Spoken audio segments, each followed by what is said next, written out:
A lonely nerd and a delinquent baddie get together to fight aliens and ghosts after they get abducted and possessed. It all started on a regular day when the delinquent Momo got dumped by her gold digger boyfriend. Though he kicked her in the guts and cursed her for being broke before breaking up with her, this needy girl still gets depressed because he was her first ever boyfriend. Her best friends make fun of her, asking what the hell did she even see in that guy. She replies that he looked a bit like her favorite actor, and she always wanted an awkward masculine boyfriend like that. Her friends tell her that no one can afford a masculine boyfriend at this age when people don't even know their gender. Later, Momo drags herself through the corridors when she notices some boys bullying a poor nerd named Ken. Momo takes a seat next to the poor nerd and starts talking to him, and since the bullies don't dare to mess with her, they quickly turn their faces around. She then heads out with her pent-up stress reaching its limit, when suddenly, the nerd Ken comes there. He doesn't dare to face her, but yells that he knows Momo is in love. Momo tells him to come out of his Delulu world because, even though she is desperate, she won't fall for someone like him. However, what Ken means is that she fell in love with the content in his magazine that talks about UFOs and aliens. Momo tells him she's not interested in all those stupid conspiracy theories, but Ken is still persistent like a YouTube pickup artist. Momo tells him to shut the hell up because she doesn't have time for his yapping when she just got dumped. She tells him that he doesn't have any friends because he is a pushy nerd, leaving Ken stunned. Momo immediately realizes that she was a bit too harsh with him and picks up his book while apologizing. She tells Ken that she doesn't believe in aliens, but in ghosts, and he suddenly starts laughing at her. He says that just because she gets ghosted doesn't mean they exist.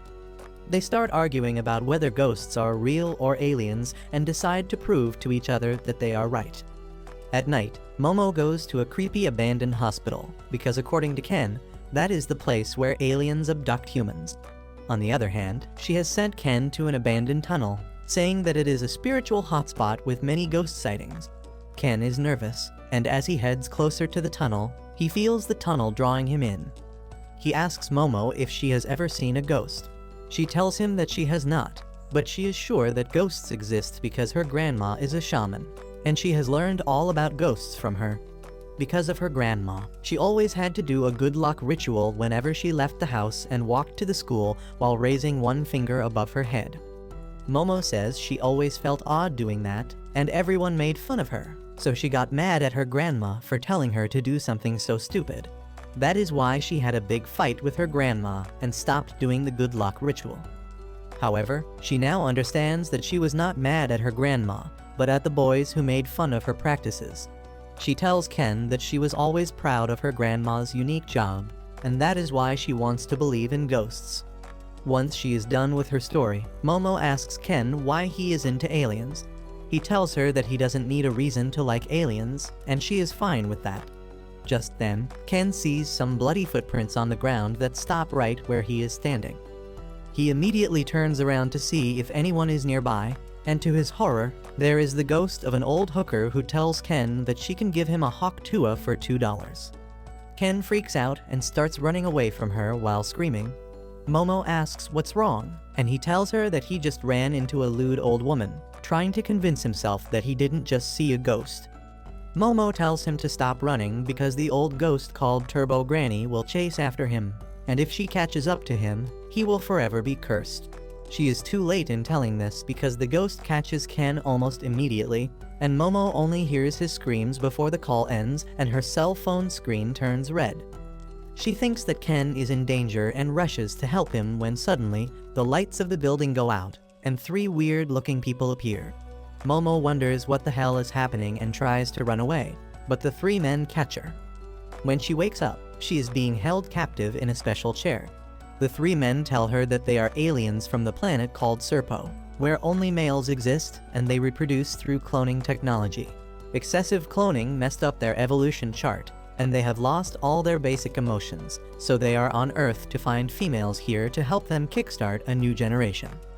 One alien pulls out a massive mechanical schlong out of his pants, which makes her scream, but her struggles are useless as the aliens use their hypnotizing power to put her to sleep. However, just as they are about to take away her V-card, her cell phone rings. They all stop, and one alien goes to pick it up, and then suddenly, The granny ghost comes out of it and smacks him away. She immediately proceeds to bite the balls of the alien and sends him flying. It turns out Ken's body has been possessed by the ghost, and Momo is relieved to see him even in this form. She asks him if he can help her, but Ken loses control of his body to the Turbo Granny, and one of the aliens turns into a humanoid zebra to attack her. The Turbo Granny quickly dodges the attack and then destroys the alien's body. She attacks the last alien after that, but he uses a special attack to send her crashing into the wall. Ken suddenly gets some control of his body back, and he tells the aliens that he is willing to give them anything they want if they let the girl go. He yells that since he had no friends, he always wanted aliens to be his friends. He reached out to them countless times from his childhood, but they never came. He kept getting bullied by his classmates, and no one ever acknowledged him till Momo came along and treated him like a human. He declares that he won't let anything happen to her, even if he has to become a monster for that. He turns into a ghost again, but the alien immediately shoots him and forces him to return to being closer to a human. The alien decides to dispose of him because they don't have any use for males. He then begins manipulating Momo's brain, and as she resists, she remembers how her grandma used to tell her to release her kai from the top of her head. She wonders why she is remembering it now but decides to give it a shot. She tries to release her kai from the top of her head, and suddenly, the device holding her down shatters. No one can believe what just happened, but Momo finally realizes that her grandma was preparing her for this day the entire time. She feels her body overflowing with power and sends the alien flying with a kick, and he crashes into the moon, which was actually their spaceship in disguise. The things with aliens seem sorted, and Momo tells Ken that they should escape now. However, he is under Turbo Granny's control right now, and she attacks Momo. Momo tells her to let go of Ken, and with her power, she pushes the old ghost out of his body. However, Ken begins to squirm around in pain, and Turbo Granny says that she has control of his little banana, and as long as she has that, he will remain possessed by her. Momo tells her to return Ken's manhood to him at once, but Turbo Granny tells her to come to her tunnel so that they can have a fair match if she wants to save the boy. Turbo Granny flies away with that, and then the alien spaceship heads straight towards the building. It pierces through the building, and Momo somehow gets out safely with Ken.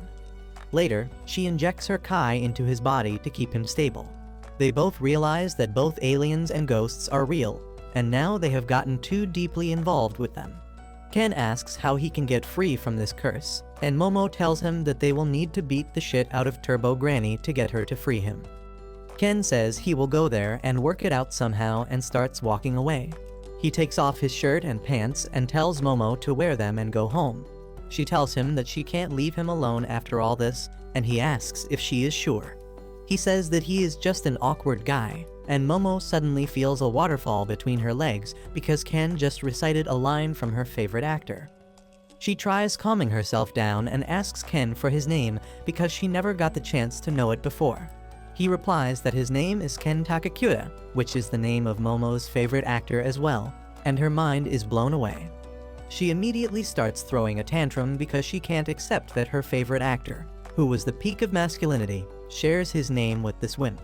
She begins rolling on the ground trying to forget what she just heard, and in the meantime, Turbo Granny begins getting control of Ken's body. He asks her to give him some spiritual energy quickly, and she frantically slams him into the wall with her power. Momo then says that they need to set down some rules if they are going to work together. The first rule is that neither of them will mention Ken's name, and she will call him Okarun because he was in the occult club. Ken has no choice but to accept this rule, and they head back to the city while bickering with each other.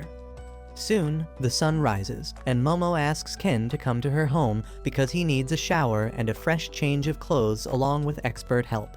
However, as soon as they reach her house, she warns him to be prepared for anything because her grandma is really against her bringing boys home, and she almost killed her ex-boyfriend.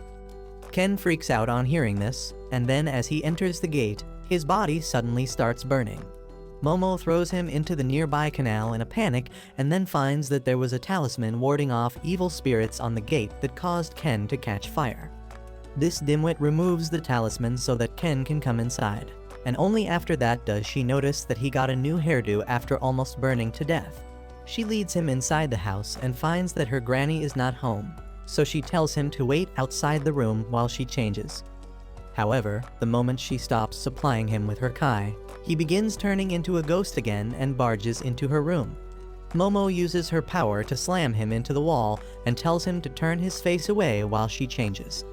However, the moment she stops supplying him with her kai, he begins turning into a ghost again and barges into her room.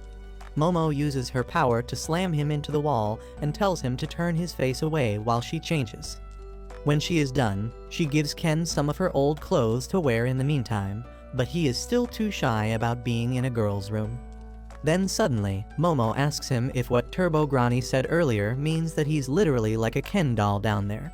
Ken immediately goes to the side to check it out, and to his horror, he really has lost his manhood.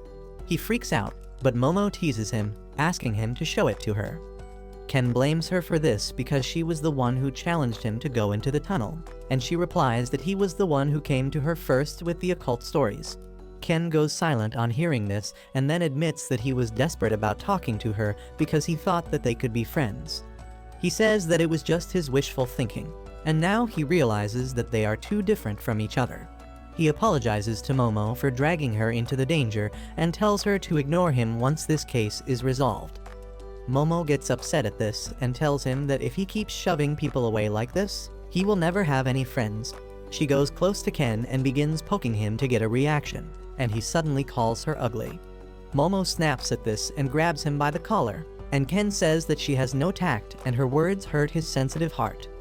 While they are fighting, the doorbell suddenly rings, and Ken says that Momo's grandma must be back. She just tells him to stay quiet because their doorbell doesn't sound like this. She suddenly remembers that her grandma once told her that they have two doorbells. One of them is for humans, and the other is one for evil spirits, and one of them is right outside their door. Momo freaks out as she realizes that the evil spirit entered their property because she took the talisman from the gate, and she decides to place it back to ward off the evil spirits.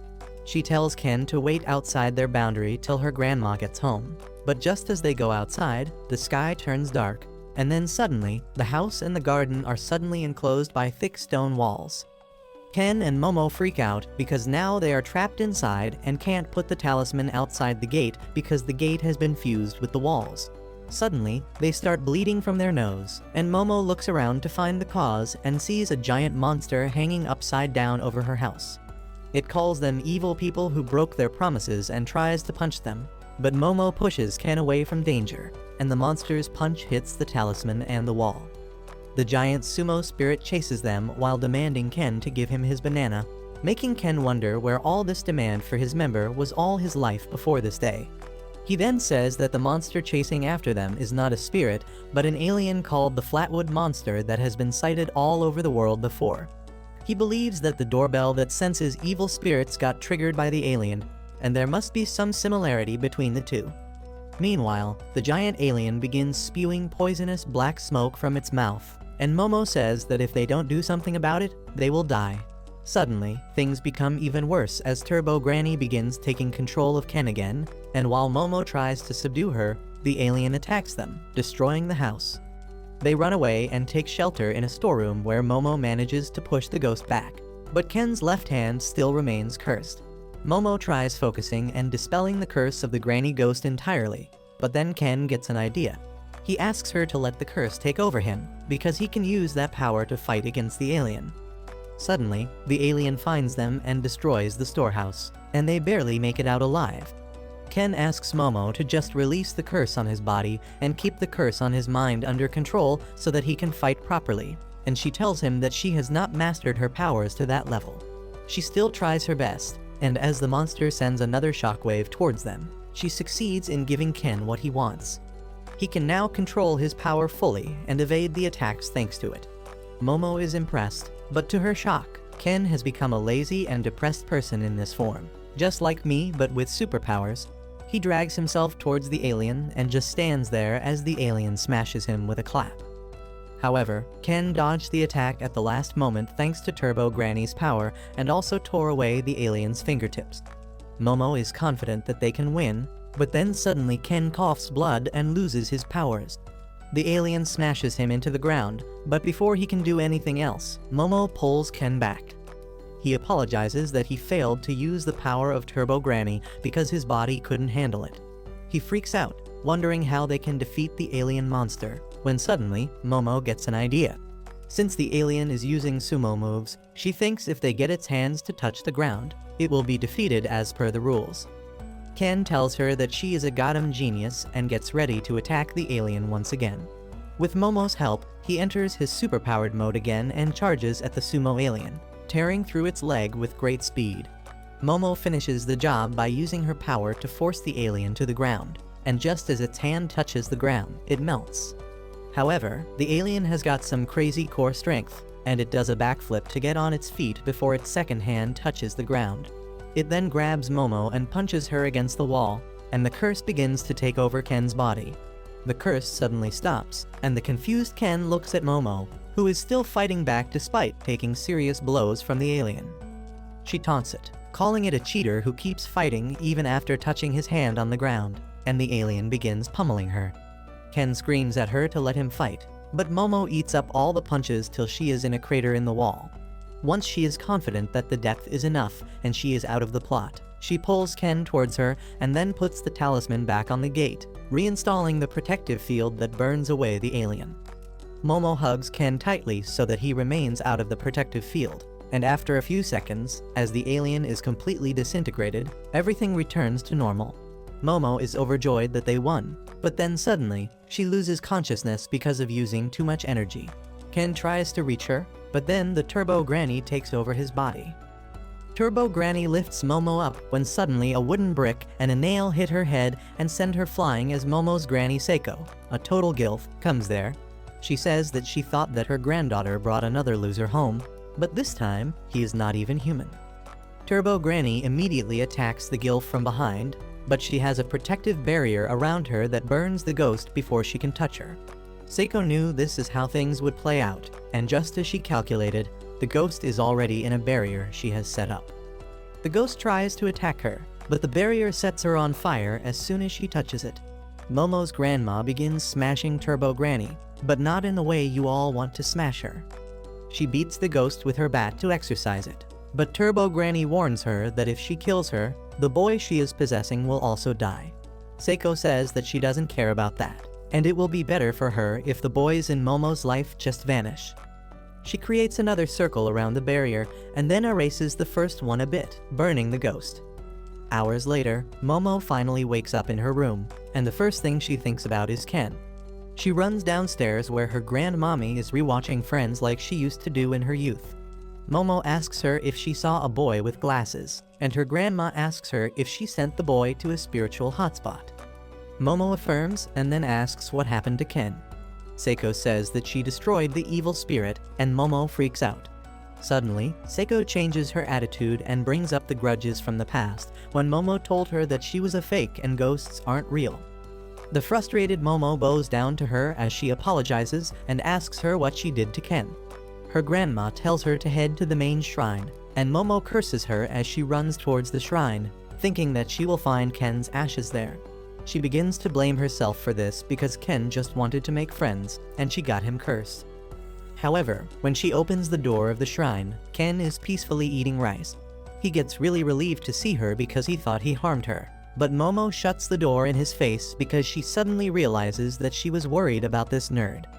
After she curses him for being alive, she finally feels relieved, and just then, Seiko comes there. She teases Momo for being so desperate earlier and asks if she likes nerds. Momo tells her to snap it, and then Seiko says that she locked Ken in the shrine so that Turbo Granny doesn't take control of him. Momo tells her grandma that Turbo Granny took Ken's ding-dong, and she is responsible for it, so she wants to beat Turbo Granny, get Ken his tool back, and end things happily. She also tells the girl about meeting aliens and awakening her psychic powers, but Seiko doesn't believe in aliens at all, and she has only heard about the existence of psychic powers. She tells Momo to forget about Ken ever becoming normal, because Turbo Granny is a powerful ghost that has been around for centuries, and to make matters worse, it seems that there was another powerful ghost in the tunnel that she recently moved into, and the two ghosts have fused together. Seiko says that the tunnel is the ghost's domain, and in the past when she tried to exercise it, she could not enter because the spiritual pressure there was extremely strong. That means defeating Turbo Granny is impossible as long as she is in the tunnel, and Momo would die if she tries to fight her. Despite the risk, Momo wants to take responsibility and help Ken, so her grandma tells her the only way to win. She needs to challenge Turbo Granny to a game of tag and take her out of her domain, which is unfortunately the entire city. If they can bring Turbo Granny out of the city without being caught, she will become quite weak, and then they can defeat her. Momo panics on hearing that because she knows that she won't be able to outrun that monster. But Seiko says she was not talking about her anyway. She opens the door and tells Ken that he needs to beat the old ghost in a race. Ken says he has terrible stamina and can't even sustain the superpower mode for more than a few seconds, and Seiko tells him to begin training immediately. She tells him to follow the One Punch Man training routine and carry Momo on his back while running so that she can control the curse from overtaking him. She tells Momo to level up her psychic powers as well, and she is going to train them both starting tomorrow. The next morning, Ken finds himself in a troublesome situation as he needs to attend to nature's call urgently. But if Momo isn't watching him all the time, she can't subdue the Turbo Granny. Seiko simply tells her to watch him while he relieves himself, but both Ken and Momo say that it is not their kink. That suddenly makes Seiko question how Momo is even controlling the curse. Momo explains that she can see an aura around everything, and when she crushes the ghost's aura that is around Ken, she can keep him normal. She says that right now her power is limited to grabbing the aura of other things and moving them around, but the moment she awakened her power, she felt like a literal god. Seiko advises her to close her eyes and feel the aura with her body because that will make her better at using her power. Momo tries doing that and feeling the aura around her with her skin, but that doesn't work and Ken transforms. When Momo turns him back, he is already at his limit and runs to her house so that he can relieve himself. Momo chases after him to stop him from transforming, and Seiko tags along just to see what happens. In the end, Ken has to face the biggest humiliation of his life as Momo watches him while he drops a log in the toilet. As Seiko asks Momo more about her power, suddenly, Turbo Granny appears in their house through Ken. Momo calls to her grandma for help, but she is unable to move and is bleeding through her nose and ears. Turbo Granny tells Momo that she can curse anyone who Ken sees, and she can easily kill Seiko if she wants. However, she wants to have some fun, and that is why she tells Momo to come to the tunnel tonight to fight her if she doesn't want everyone Ken sees to die. She vanishes with that, and Momo tells Ken and Seiko everything that happened. That night, Ken and Momo wear ceremonial dresses to fight Turbo Granny and wish them all the best. They take the train, where Momo takes off the ceremonial dress to wear her usual clothes instead, because she doesn't care about protection as long as she looks good. Ken and Momo reach the tunnel and Momo says that maybe they shouldn't bother trying to drag Turbo Granny out of the city and defeat her right here. She says that they were able to defeat the giant sumo alien, and the Granny Ghost is nothing compared to that. Just as she says this, they find that their path has been blocked by a giant head that seems to be straight out of Attack on Titan. They freak out, but to their horror, another head is blocking the path on the other side. Momo is grossed, but Ken tells her to stop being distracted and release the power of the curse on him so that he can transform. She does so, and he turns into the lazy and unmotivated superhuman, who walks towards the demon head to destroy it. Then suddenly, his power vanishes and Ken panics, asking Momo to do her job properly. But she is the one who is more worried because she can no longer see his curse. Turbo Granny suddenly speaks up, saying that she returned Ken's weenie to him because she understood that they were using her power to their advantage, and now he is no longer affected by her curse.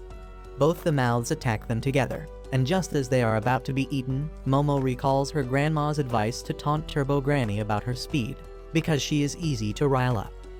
Momo suddenly yells at the old ghost, asking her if she is afraid of losing to them in a contest of speed, which is why she is going to kill them with brute force. She mocks her, saying that she doesn't deserve the name Turbo Granny, and the ghost suddenly appears in her normal form to accept the challenge and asks her the rules of the game.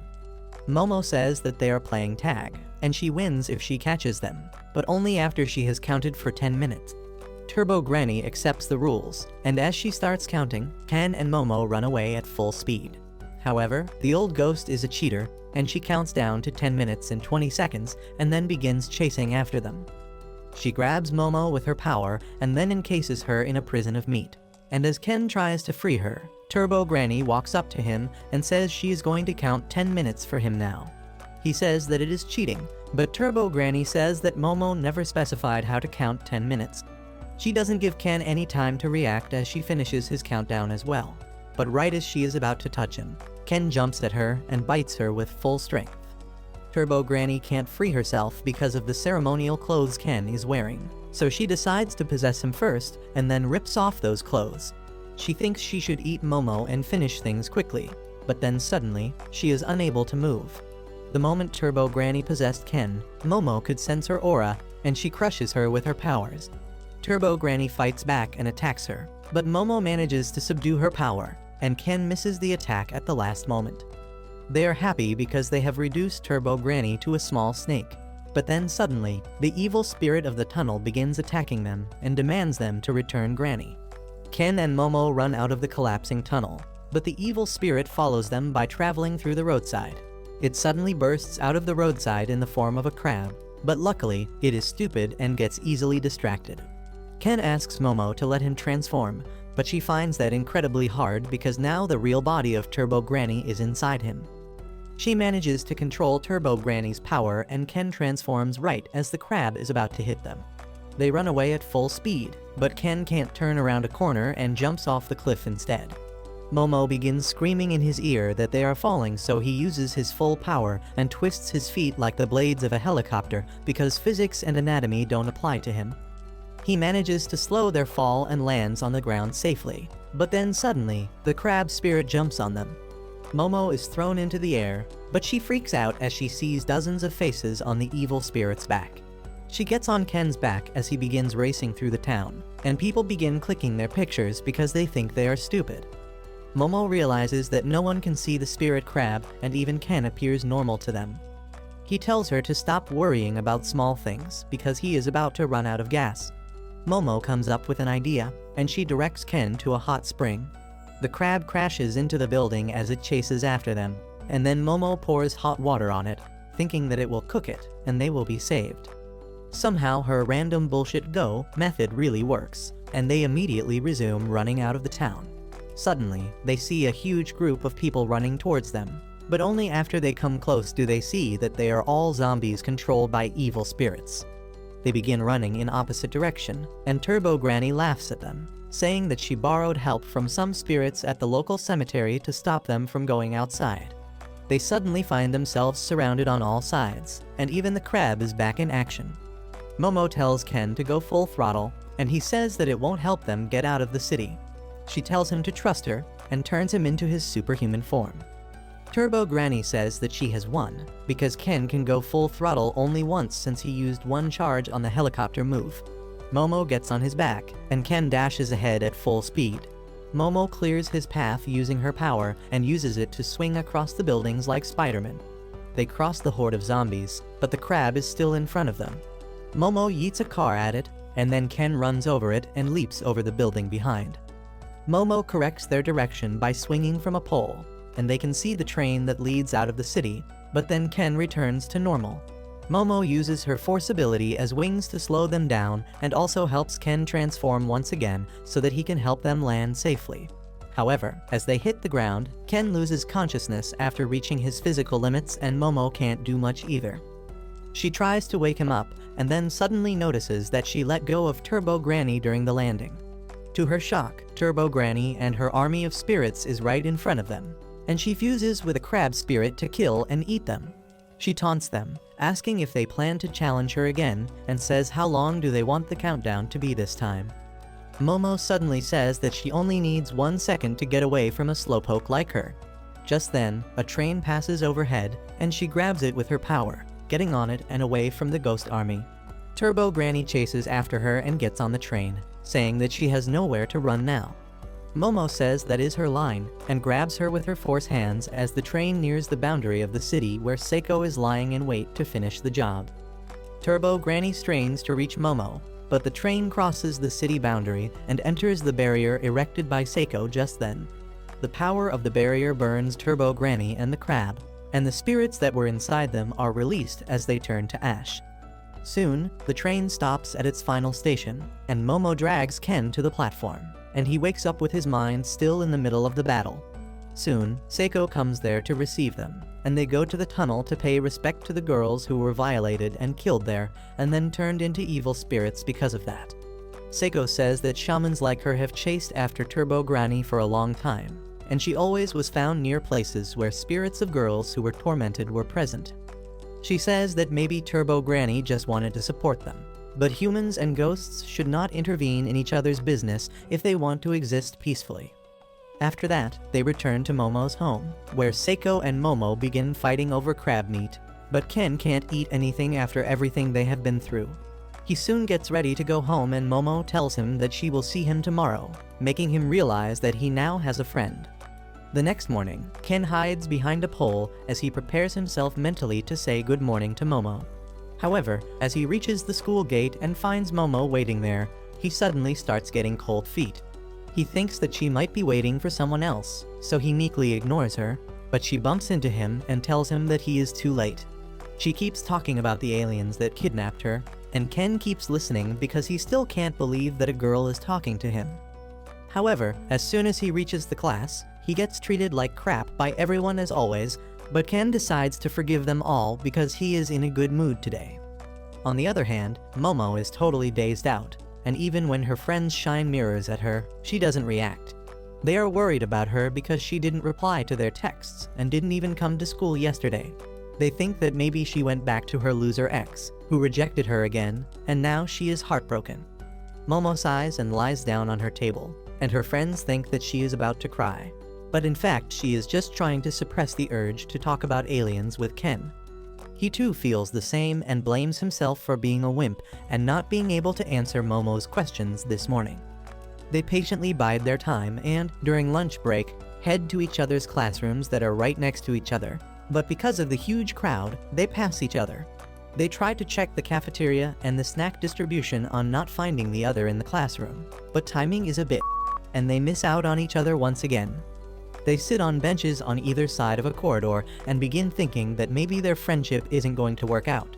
Ken fears that Momo must have realized that he is a boring loser, and she feels that he must be irritated by her because she was too eager and impatient. They begin heading back to their classes with their heads down in disappointment and clash right in the middle of the corridor, sharing a very short accidental kiss. They freak out because of the accident, and then realize that they were searching for each other this whole time while thinking that the other one was avoiding them. The situation becomes really awkward, and Momo tries to change the topic when suddenly, her friends who were watching them the entire time speak up. They say that Momo and Ken kissed right now and ask her if this guy is her rebound. Momo panics on hearing that and says that she will never kiss a four-eyed nerd like him, and Ken claps back, saying that he will never let a bitch with a nasty attitude kiss him either. They begin yelling at each other and say that they don't want to see each other again. They go to their classrooms, but Momo's friends totally ship them. Ken goes to the toilet to relieve himself, thinking about how he is going to apologize to Momo for this, but as he opens his zip, he finds something very wrong with his tools. On the other hand, the girls in Momo's class have surrounded her, and her friends are telling them that they just saw her kissing a cute nerd. Momo gets flustered as she tells them that it is just a misunderstanding, and then Ken enters her class, panting and sweating. He tells Momo that he needs to talk about something very important with her in private, but she dismisses him, saying that she doesn't want to. The girls begin teasing Momo for being too cold to her boyfriend, and she tells them to shut up because there is nothing going on between her and the nerd. She says that she doesn't feel like talking to him, and Ken gets upset. He asks Momo if she is embarrassed of being his friend, and then quietly goes back to his class since she doesn't even reply. After the school ends, Ken begins heading out, wondering if Momo is still angry with him. He accidentally bumps into a pink-haired girl who apologizes and asks him if he is fine. Ken kind of freaks out at this because the girl is pretty and is treating him nicely, and as she begins getting more friendly, Ken feels his heart pounding rapidly. At the same time, Momo comes there, feeling bad about hurting Ken during the day. She plans to apologize to him, but when she sees him with the pink-haired girl, she gets jealous and thinks that he lied to her about not having any friends. The pink-haired girl leaves Ken after her friend comes there, and they start talking about how dumb Ken was to fall for her acting. They talk about how virgin nerds like him don't even get a chance to talk to a girl, and it is fun to see them mistake the kind actions of a random girl for interest. Momo gets pissed at this, so she makes a tub fall on the bitch's head with her psychic powers. Ken appears worried for her, but then Momo suddenly clings to him, cheerfully saying that they should go home together. He is confused about what is happening, but Momo just gives the pink-haired girl and her friends a side-eye as she takes him away. After that, Momo apologizes for her rude attitude during the lunch break and says that she was embarrassed about the accidental kiss and not about being friends with him. Ken is touched by her apology, but then suddenly, he remembers that there was something more important he wanted to discuss. Momo asks what it is, and Ken tells her that his balls are gone. Momo immediately takes him to her house, where she can't stop laughing while Ken explains the problem to Seiko. He says that when his sausage returned, he thought everything was well and didn't notice that his eggs had vanished. Seiko is disappointed that he realized it so late and then says that she will take a look at it. Ken freaks out because he isn't showing his junk to her, but Seiko says that she is going to look into his soul. She arranges a tub filled with water in which Ken dips his feet, a doll with a talisman placed on it, and a regular mirror. She then takes a fan and smacks Ken while insulting him, and he freaks out because that was not what he thought she was going to do. He thinks that she is just messing around with him, but when Seiko smacks him a second time, Momo says that she saw Ken's aura move when she hit him. Seiko is certain that the aura is not Ken's, but of some other entity that is hiding inside him. She tells Momo to pull it out the moment she hits Ken again, and both of them get ready. Seiko smacks Ken, and Momo pulls out the aura inside of him, but it slips from her hands and vanishes. She freaks out that she let it go, but Seiko points towards the doll and the talisman. The talisman burns, and the spirit that was inside Ken finds itself in the doll suddenly. The doll runs away before Seiko can catch it, but Momo finds it by sensing its aura. She grabs the dolls with her power and then opens the door to find them flailing on the floor and cursing them. The doll says it will kill all of them, and Seiko realizes that it is Turbo Granny. Momo and Ken are shocked because Turbo Granny was defeated in their last fight. Turbo Granny says that she is not going to die at the hands of amateurs like them, and explains that the moment her body hit the barrier and started burning, she changed to spirit form and possessed Ken's body. She had no spiritual energy, and she was waiting for it to build up so that she could have her revenge. Ken says that she can't do it now and threatens her with a talisman as he asks her to return his balls. Turbo Granny laughs, saying that if he kills her, he won't get them back, and if he wants them, he should kill the two women. Ken gets furious at her, and in his rage, he suddenly transforms into his superhuman form. Everyone is shocked by this, and they wonder how Ken can transform if Turbo Granny is no longer inside him. Seiko realizes that Turbo Granny was trying to hold on too tightly to Ken when she hit her with a fan that expels evil spirits from people. So only her consciousness was thrown out, and her power is still within Ken. Seiko says that they have the advantage now because only she can put Turbo Granny's consciousness into something other than a doll. Turbo Granny freaks out, and Seiko begins smacking her left and right with a fan. Ken turns to normal quickly, and Turbo Granny runs out, but Seiko chases her and begins thrashing her again. Momo calls for a truce and tells the old ghost that she doesn't really hate her because of her sympathy towards the girls who were wrong. She offers to return Turbo Granny's powers if she returns Ken's marbles. Turbo Granny accepts the deal but says that Ken's precious family jewels aren't with her because she dropped them somewhere. She takes them to a park, where she tells them that Ken's marbles are covered by her spiritual energy, so they appear like solid gold balls with 2-inch diameter. Ken and Momo frantically search for the balls but don't find them, and Momo throws shade on him, saying that they possibly can't find such small things. Turbo Granny is relaxing and says that maybe some spirit or monster already took them.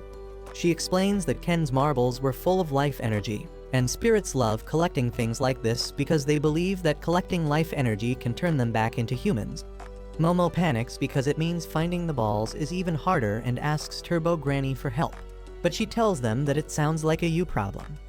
Momo and Ken get angry at this and begin stomping on her.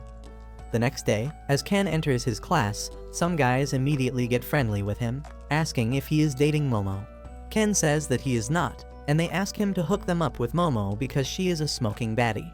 Ken finally realizes that Momo is pretty because this entire time he was so happy about finding a friend that he didn't notice. He then suddenly begins punching himself to get the impure thoughts out of his head, when suddenly, the boy says that they have heard that Momo just lets anyone sleep with her, and he has been looking forward to that. Ken gets angry as he hears this, and Turbo Granny's power begins leaking from his body.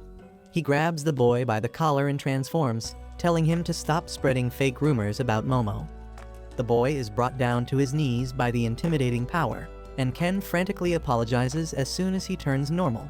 The boys are confused because they couldn't see anything change about Ken, who runs back to his seat and tries to hide how scared he is, when suddenly, Turbo Granny pops out of his bag and asks him if he is enjoying her power. Ken freaks out, grabs his bag, and runs outside the classroom. Once they get to a quiet place, he asks her what the hell is she doing outside Momo's house, and Turbo Granny says that Seiko let her roam free because she can't do anything in the form of a toy. She then tells Ken that her power is causing trouble for him and says that if he lets her back inside his body, she can take the power with her and leave him peacefully. Ken is not falling for that and stuffs her back inside, when suddenly he hears someone's voice. He freaks out, but fortunately it is Momo. He is about to tell her about Turbo Granny, but she shushes him, and Ken drops the bag. He then looks at Momo's face and confirms that she is indeed cute and starts shying away from her. Momo runs after him but fails to catch him, and because of that, her mood turns sour. Her friends ask if she had a fight with her boyfriend, and she repeats that he is not her boyfriend.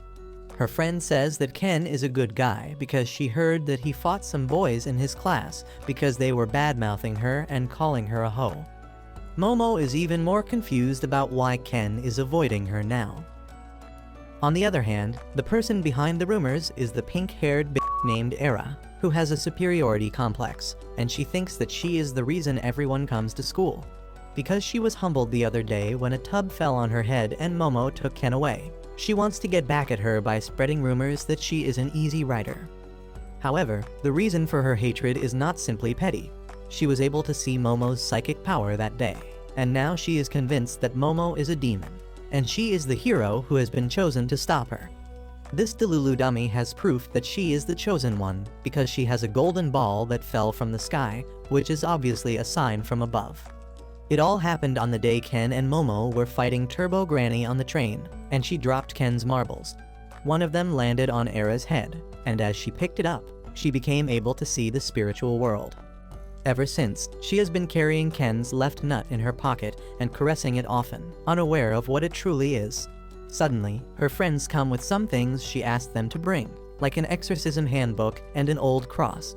She plans to defeat Momo with it, and her friends rethink their life choices that brought them close to her. Era says that she sees a woman in a red dress in the field, but her friends don't, and now she is certain that it must be an evil spirit. She hides behind the wall, but as two boys come there, she begins acting like a clueless girl with them. She signals her friends that they will do the hero stuff after school, and coincidentally, Turbo Granny sees everything. During the lunch break, Ken and Momo are having lunch together, and he still can't face her. Turbo Granny is there too, and she gets into a quarrel with Momo, but Ken stops them and says that Turbo Granny said that she found one of the golden balls. She says that a girl found one of the balls, and that might have awakened her hidden spiritual powers that make her able to see spirits. However, that also means that the spirits can see her, and she can be in danger. Momo is worried about the girl now, and Turbo Granny says she will introduce them after school.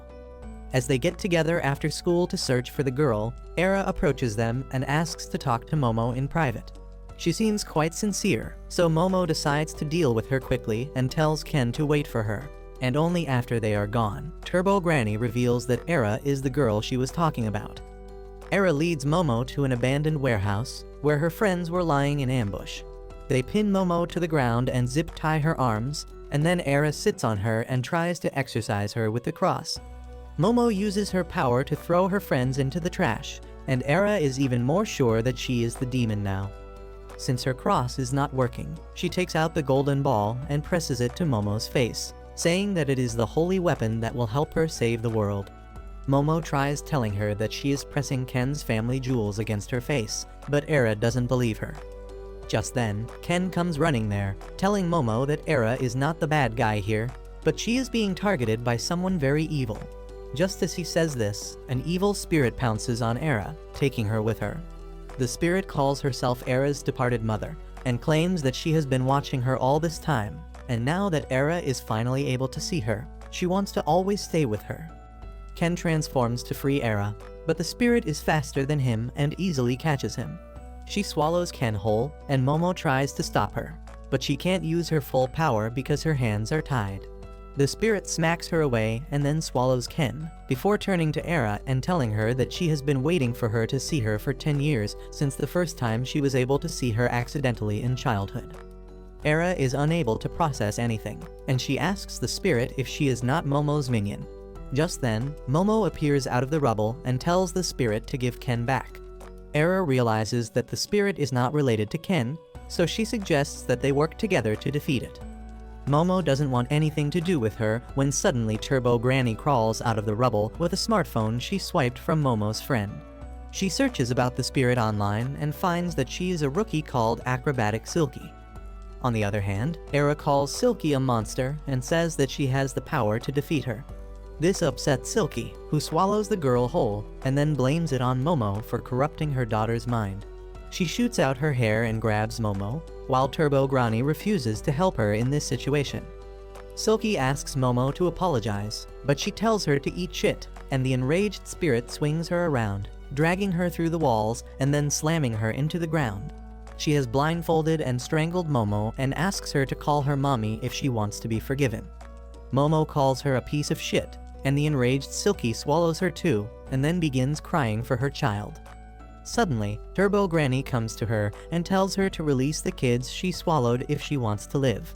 Silky asks her what she can even do in this form, and Turbo Granny says that she could just give her good advice, and she did that. Then suddenly, Silky catches fire because she swallowed her hair along with Momo, and the cross Era had was actually a lighter.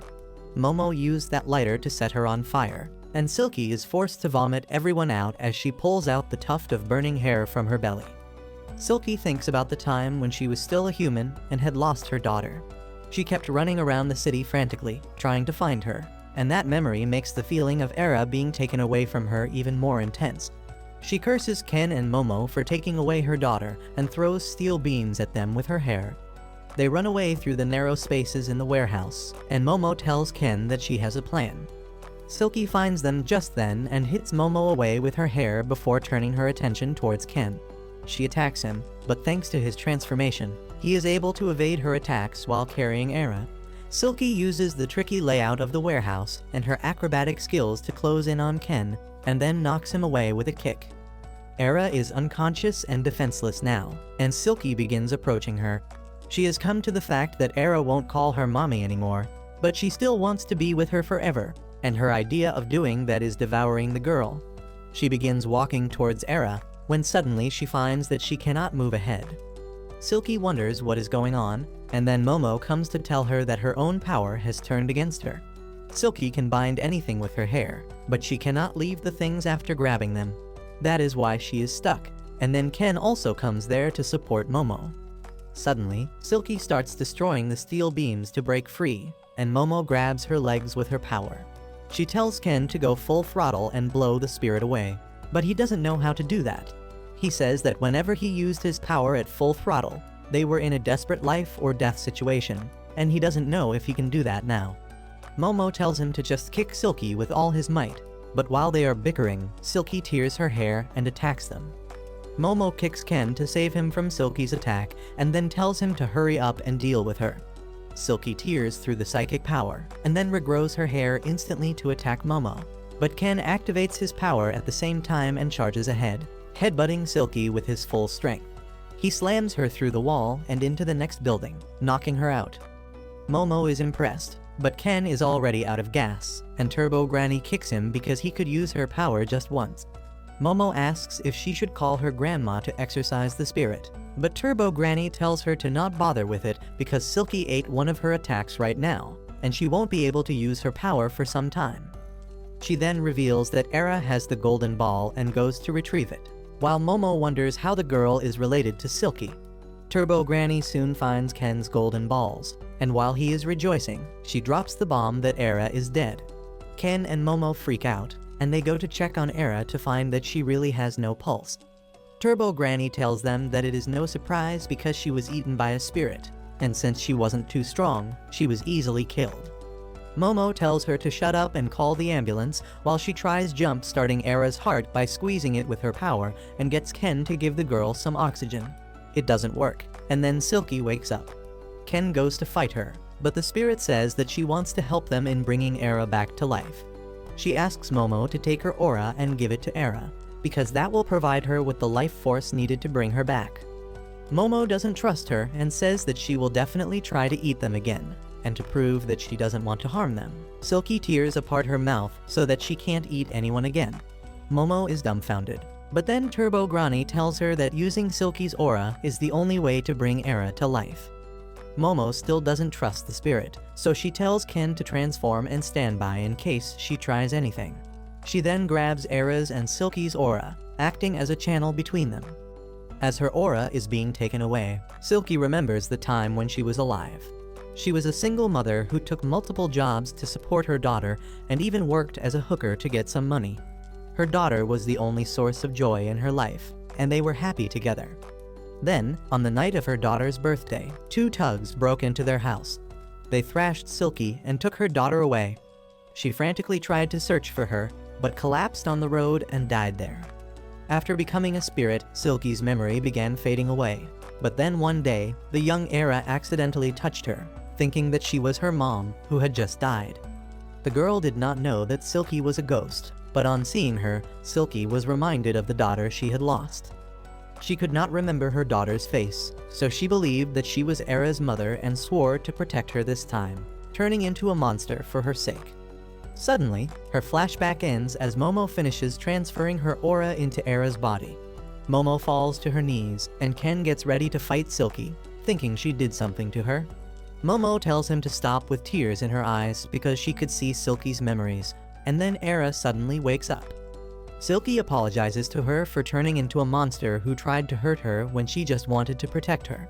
She begins disintegrating slowly, and Turbo Granny tells Momo that since Silky gave all her aura to Era, she is going to die. Since she still has regrets, she won't be able to pass to the afterlife, and her entire existence will be erased and no one will ever remember her. Momo grows frantic, asking if they can't do anything to help her, and Turbo Granny says that nothing they do can bring peace to the spirit's heart. Silky keeps regretting her life as she turns to ash, thinking that her daughter would have been safe and happy if she was not born to her. She wishes that she could have given her a better life, and then suddenly, Era runs towards her. She hugs Silky, calling her mom once again and thanking her for everything. The spirit finally remembers the face of her daughter, and that gives her the peace of mind needed to cross to the other world. Era and Silky cry as the spirit finally turns to dust, and Era prays that she goes to the afterlife peacefully and swears that she will never forget her. Later, everyone goes to Momo's home to eat, and Ken has one eye on Momo while the other on Era as he tries to figure out which one of them is more beautiful and where does he have a bigger chance to score. Momo suddenly asks Era if she hates her because she dropped a tub on her head. She says that it was not a big deal, and she doesn't want them to stay enemies over it, so she is ready to apologize, but only if Era apologizes to Ken for making fun of him. Era keeps slurping her noodles as she tells Momo that she is certain that she is a demon, which is the real reason she considers her an enemy. Momo slurps her noodles even more aggressively as she tells Era that she is dumb and stupid, and she got everything wrong. Era immediately points towards Ken and asks that if she is not a demon, why was Ken looking like one as he fought Silky? On top of that, Era refuses to believe that a beautiful and young woman like Seiko can be Momo's grandma. Seiko immediately folds on hearing this, and she takes Era's side, saying that Momo really is a demon. This further fuels Era's delusions, and she thinks that everyone here is a demon and Momo is their leader who wants to destroy Earth. Momo has enough of her bullshit, so she stuffs her mouth with noodles and starts speaking like a mumble rapper, and no one understands her. Era does the same, and they begin circling the table as they throw insults at each other in Goo Goo Gaga Duolingo, while Ken focuses on the noodles. After Era has her full, she decides to leave the house with a warning to Momo that she will defeat her the next time. Seiko encourages her, frustrating Momo, and then suddenly, Era returns to ask Ken why did he save her numerous times despite being a demon. Ken replies that he doesn't need a reason to save someone, and Era is moved. She says that Ken still has a human heart inside him, and swears that she will save him from Momo's control one day. She runs away with that, leaving everyone bewildered at her Delulu level. Soon after that, Ken finds himself in a pinch as Turbo Granny decides to insert his family jewel back where it belongs. It turns into a full-fledged baseball game as Seiko takes up a bat to hit Turbo Granny's throw. Luckily for Ken, she misses the shot, and the golden ball hits right where it should and reattaches to his body. Ken screams in pain, which is proof that there is something between his legs that can get hurt, and he is glad and embarrassed at the same time. The next day at the school, Momo begins wondering where to find the second ball. She suggests talking more about it during lunch break, but Ken says that he has to work on a report. She suggests going to an internet cafe after school, but he makes another excuse to turn her down. Later, when Momo goes to eat lunch with her friends, they ask her why is she not with Ken. She tells them that he was trying to keep his distance from her, and she thinks that he is hiding something suspicious. Her friends poke her, asking if she thinks that Ken is cheating on her, and Momo doesn't even say that they are not dating this time. She suddenly thinks of how Era seemed to be interested in Ken, and she can't help her curiosity. She tells her friends that she is going out to buy some drinks, but on the way, she keeps wondering if it will be right for her to approach Ken when he told her that he was busy. Suddenly, she finds him lying on top of Era in a risque position, and she drops the juice as her heart sinks on seeing them together. A few minutes earlier, Ken was working out by himself to grow stronger for the challenges he is going to face in the future since he doesn't want to rely on Momo forever. Suddenly, Era approached him and began talking about how she is a human and he is a demon, which means they can never be together. However, that was not going to crush the feelings she had suddenly developed for Ken, and she decided to confess to him. She began moving towards him and leaned in for a kiss, but Ken panicked and smacked her face as he pushed her away. He asked her what the hell is she doing, and she told him that she read in a book that she is supposed to kiss the person she is confessing her love to. Ken freaked out and asked what kind of book says that, and Era told him that it was one of her dad's corn collections. Ken told her to change her reference sources and then tried getting away from her, but Era was not ready to let him go. She began wrestling with him as she tried kissing him, saying that she is having these feelings for the first time, so she is going to kiss him no matter what. As they kept struggling, Era tripped Ken, causing them both to fall to the ground. She closed her eyes and pouted so that Ken would kiss her, and that was when Momo found them. As Momo drops the juice boxes, Ken's attention goes towards her, and he freaks out on realizing that she is going to misunderstand things. He tries to tell her the truth, but she just calls him the worst piece of shit she has ever seen and walks back to her class. Ken follows her, trying to clear the misunderstanding, but Momo doesn't want to hear anything. She lashes out at him for lying to her, and Ken can't say anything in return because he did indeed lie to her. After returning to her class, Momo enters depression as she can't get the feeling of being cheated out of her head. She loses all energy and starts having fits of madness, and her friends are really worried about her. On the other hand, Ken keeps working out in the middle of the class, realizing that it is all his fault for lying to Momo. He wanted to grow stronger without letting her know so that he could appear cool, but it backfired gloriously on him. Suddenly, he notices that the floor under his feet has been flooded, and his classroom is completely empty. He wonders what is happening, when suddenly, he hears Era's cry for help. He rushes outside to see her, and finds that she is scared because the school has been surrounded by complete darkness and the water level is constantly rising. She thinks that Momo did this, and that makes Ken worried about Momo. He goes to her class to check on her, but she is not there. On the other hand, Momo is facing the same thing. The school seems to be completely locked down, and there is no one around. She begins worrying about Ken, but just thinking about him pisses her off. Suddenly, she hears something approaching her and finds that it is a relative of the Loch Ness Monster. She hides behind the wall as she wonders what that monster is and what is it doing here. As she tries taking a peek at it, her feet create a ripple in the water that reaches the monster and alerts it of her location.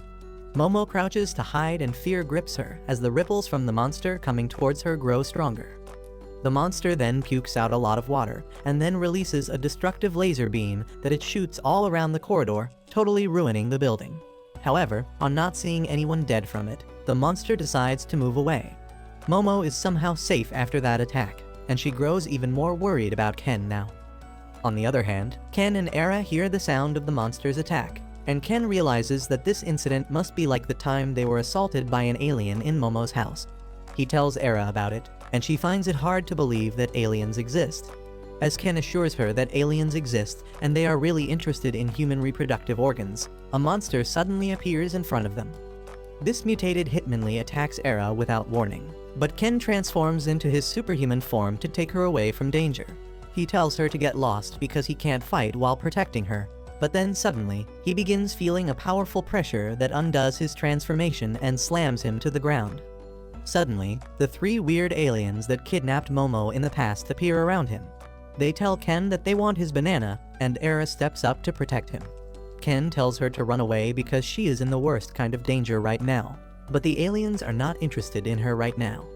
They shoot her away with their force attack, and wonder how did she enter the barrier they set up so that only people with high spiritual power could remain in the school.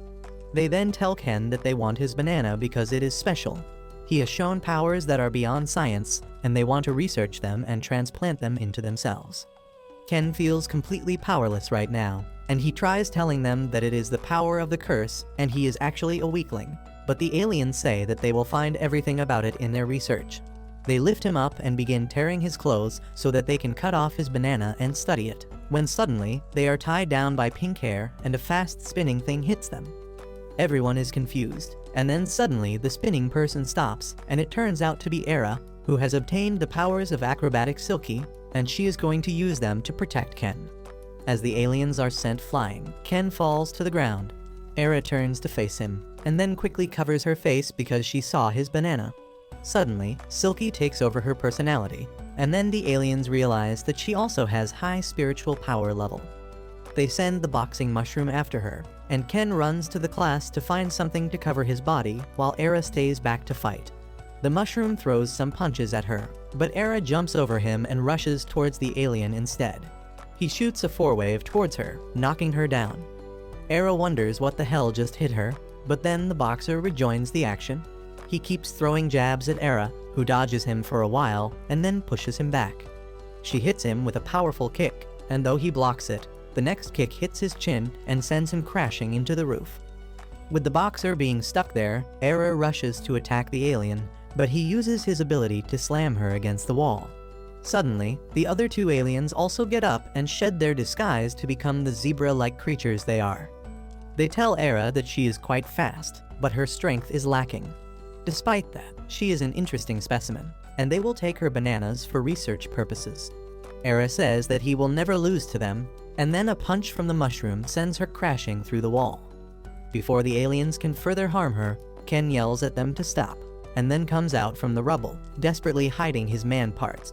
He scoots to Era's side, telling the aliens to leave the girl alone, and then transforms into his ghost mode. But before he can do anything, the aliens use their telekinesis power to slam them both to the ground. They say that Ken and Era cannot even stand up in this zone, so they won't be able to use their powers. However, there is also a drawback, because while using their power, the aliens can't enter the zone as well. That is why they have hired the mushroom boxer to hit Ken till he loses consciousness so that they can take him away. Era tells the mushroom to stop because Ken may die from his attacks. But then suddenly, Ken uses his powers to block the mushroom alien's fist and then sends him crashing into the wall. The aliens are shocked to see that Ken was able to break through their zone, but they soon realize that he got help from someone. Momo is there to help her friend, and she was the one who weakened the alien's power so that Ken could use his abilities. Ken says he is really glad to see her, but Momo has still not forgiven him for the misunderstanding earlier. Thanks to her help, Ken and Era get up to fight again, but as they charge ahead, Momo sees Ken's ass, and she immediately loses control over her power. The aliens use this chance to pin all of them to the ground, and then they go to wake up the mushroom so that he can do his job. He says that he has lost his energy, so the alien decides to give him some protein using his mechanical banana.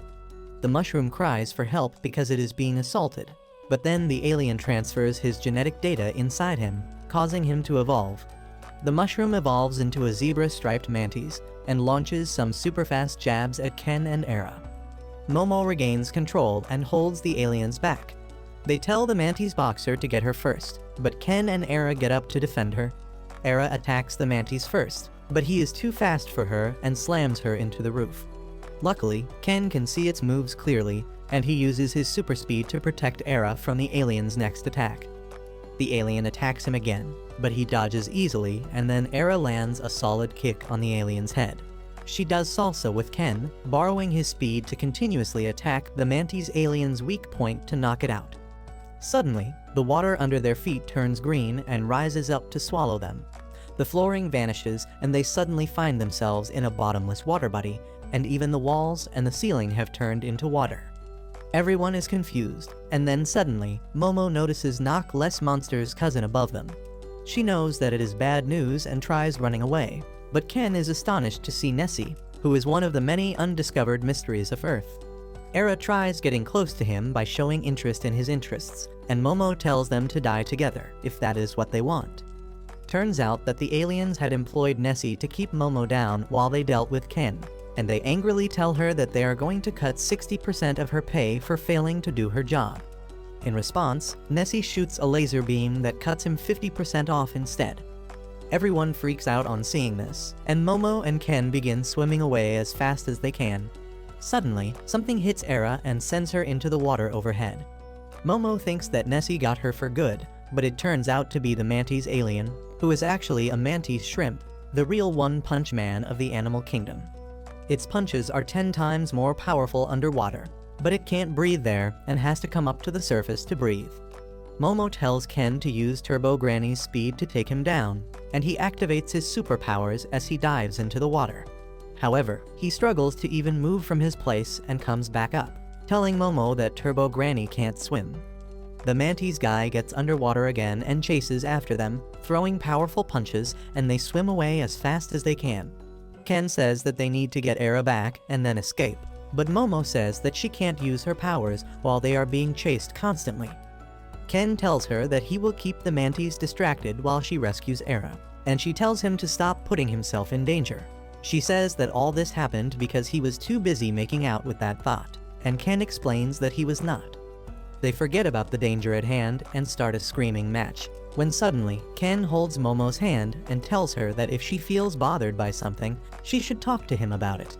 He says that he is fine with everyone else misunderstanding him, but he wants at least her to know the truth and believe in him. Momo is moved to hear that, and then suddenly, the Mantis alien attacks them from under the water. Ken quickly gets himself and Momo to safety, and as they are in the water, they find themselves really close to each other. They get out, and the flustered Ken promises that he won't touch her again, but Momo gets an idea. She hops on Ken's back and uses her psychic power to propel him at super speed through the water. The Mantis alien follows them, but Momo makes Ken take off, and they enter the water body above them. Momo grabs Era, and they reach a classroom, where she uses her power to bring her back to her senses. She then tells Era to strip because it is hard to move underwater in wet clothes. Era says that she has decided not to strip until her marriage, but Momo gives her no chance. The two girls get on Ken's back, and Momo tells them to give it their all because they can't win otherwise. They dive underwater, unaware that the last surviving alien decided to fuse Nessie and Mantis with him to become even more powerful. As Ken and the girls go underwater, the fused monster notices them and shoots a destructive laser beam at them.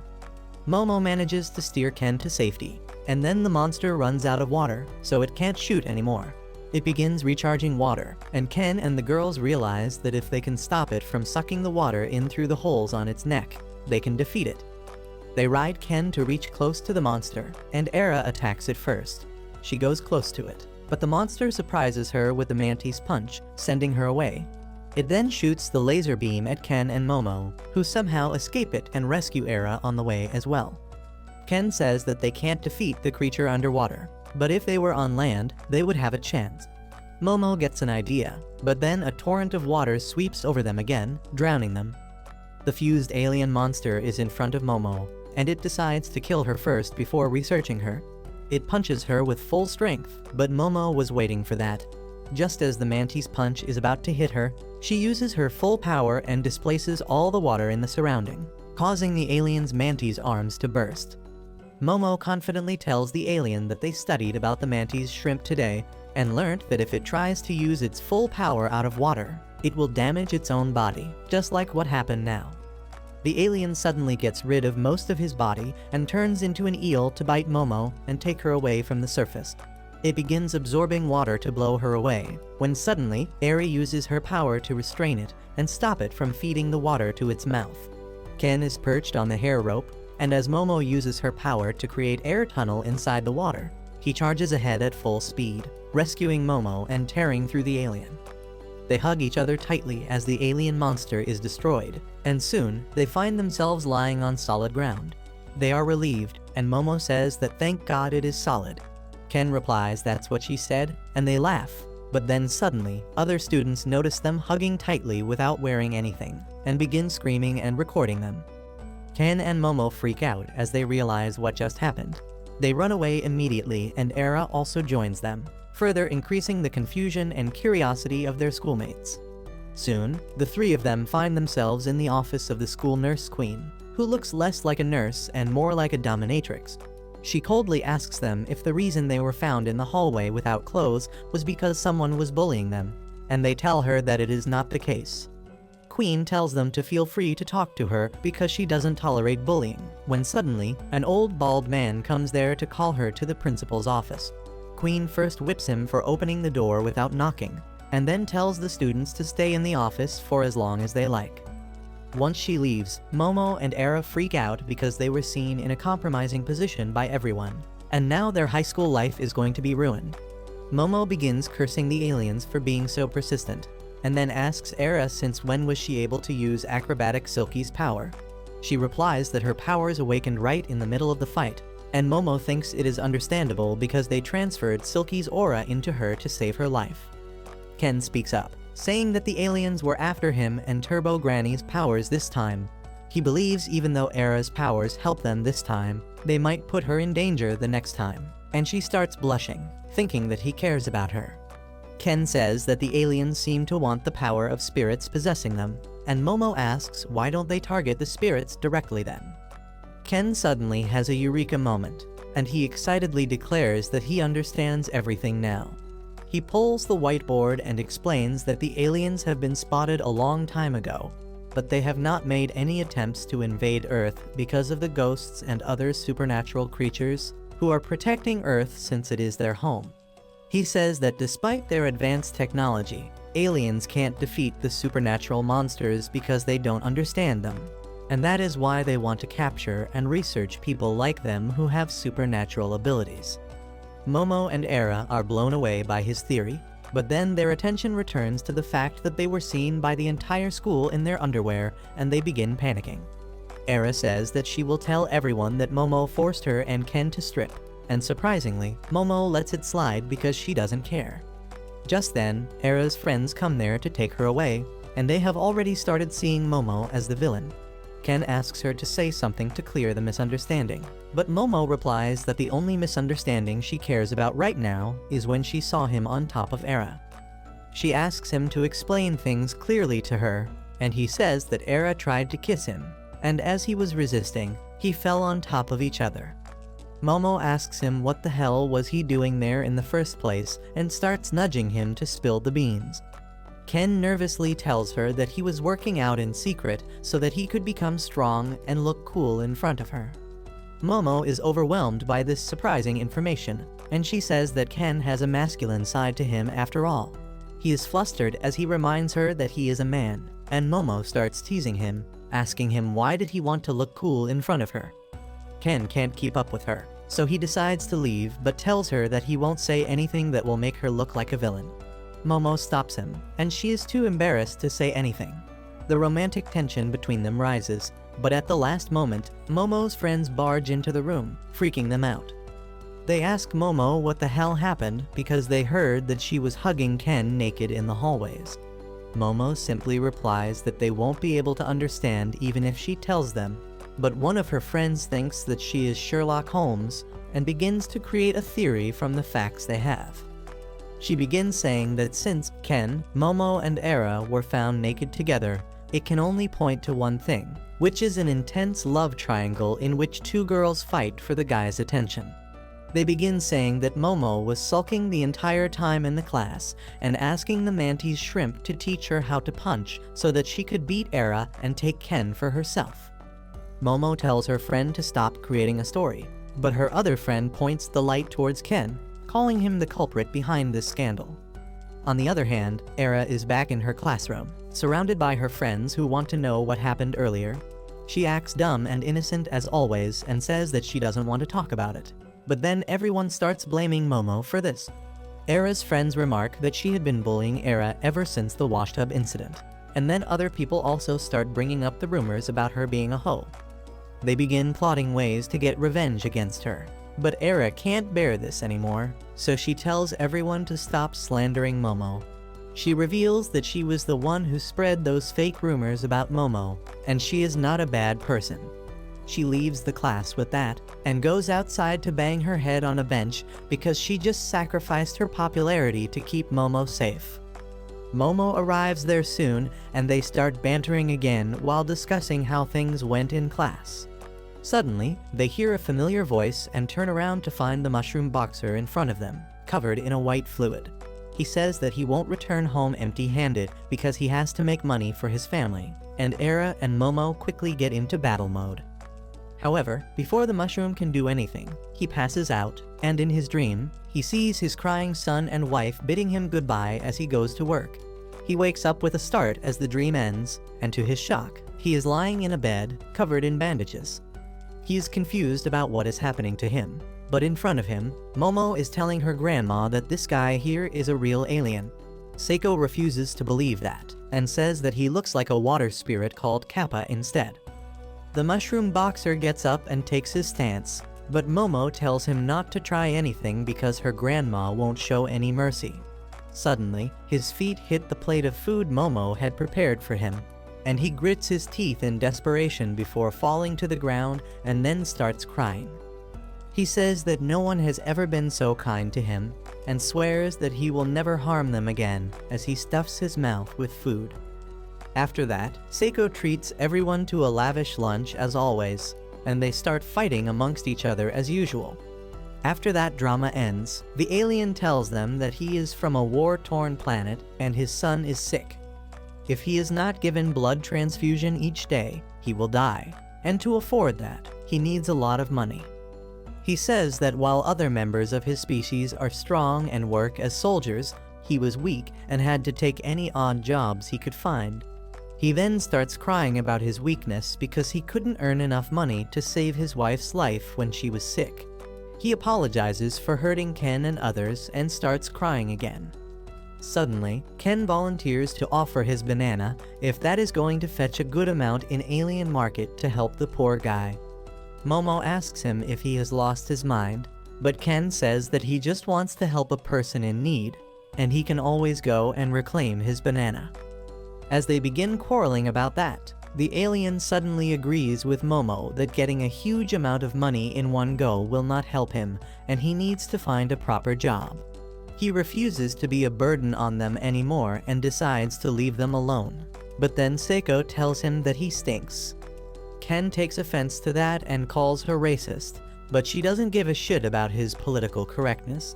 She smells the alien and asks if the white stuff releasing from his body was his blood, because it smells awfully familiar. She immediately gives the alien some milk and asks him to try it, and as he starts drinking it, he exclaims that this is their blood. Everyone is shocked, and Seiko says that his bandages smelled like rags used to clean milk from the floor, so she could come up with this solution. She says that she is impressed by her intelligence, and everyone tells the alien to take home plenty of milk. He says that this blood is too thin, and Seiko tells him that it was skimmed milk. She says that she has a friend who is in dairy business, and he will be willing to give a whole cow to the alien so that he can constantly provide his son with the necessary treatment. The alien bawls his eyes out, thanking her, and later, he takes the cow into his UFO, promising that he will never forget their kindness and come to their aid whenever they need him. He flies off with that, and then everyone returns to the house again. There, Momo, Era, and Ken kneel before Seiko, begging her to buy them new school uniforms. Seiko agrees to buy new uniforms for Era and Ken, but not for Momo because she knows that she is thinking of exploiting her some more. She tells her that if she wants a uniform, she should act like RoboCop, and Momo reluctantly does that. Just then, someone rings the doorbell, and Seiko sends Momo to open the door while still acting. She is surprised to see a tall, pink-haired guy named Gigi, and Seiko welcomes him because she had been expecting him. Ken asks who this handsome guy is, and Seiko says that he is Momo's childhood friend, and also her first love, which makes Ken all nervous and sweaty. As he looks at Gigi's handsome face, good build and nice posture, he is certain that this guy is a proper gentleman, and since Momo liked him, he must be really charming as well. However, Gigi says psych, and suddenly starts flailing his arms around like an idiot, calling Momo a cutie. Momo is grossed out at his behavior, but Ken is straight up flabbergasted.